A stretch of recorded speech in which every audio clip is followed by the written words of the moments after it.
tied to the mast, 3 stones in a tie, before they were then pronounced dead.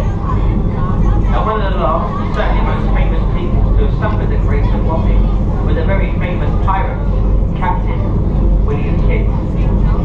Now he was a pirate hunter originally from Scotland. He was captured in America, brought all the way back here to London just to suffer the grace of Wapping.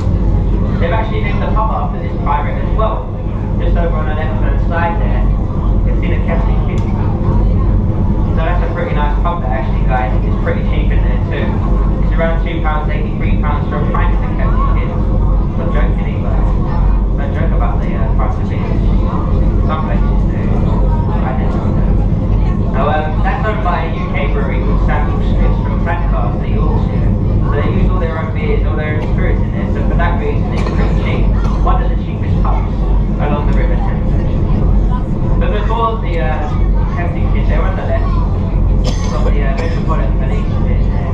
And the police out here on the River Thames is said to be one of the first uniformed police departments in the world.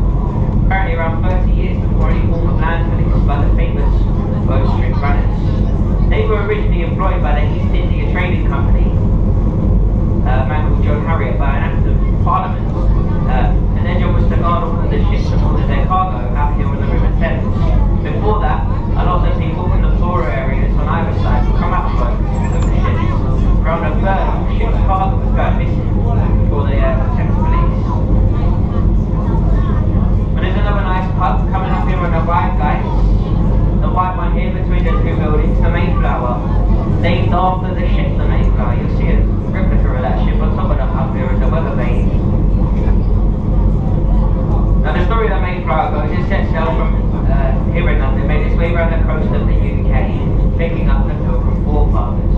It made its last stop at Plymouth, and then it sailed across the Atlantic over to the New World, now the United States of America.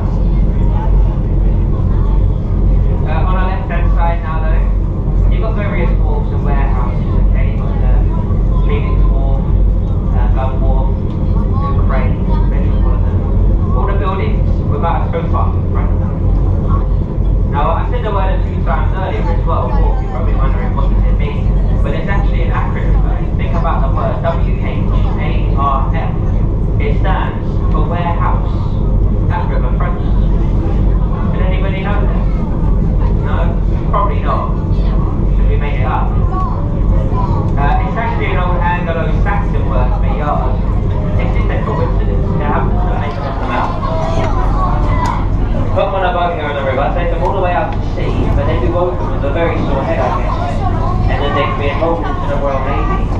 And the reason for such excessive force was all those years ago, no one would volunteer for the Navy. The life expectancy was far too low.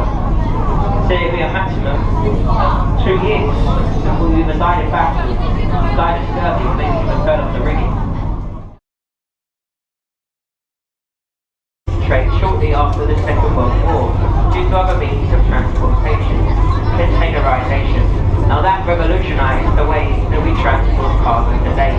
So a lot of the wharves and warehouses in the dockyards, they were abandoned, just left to rot until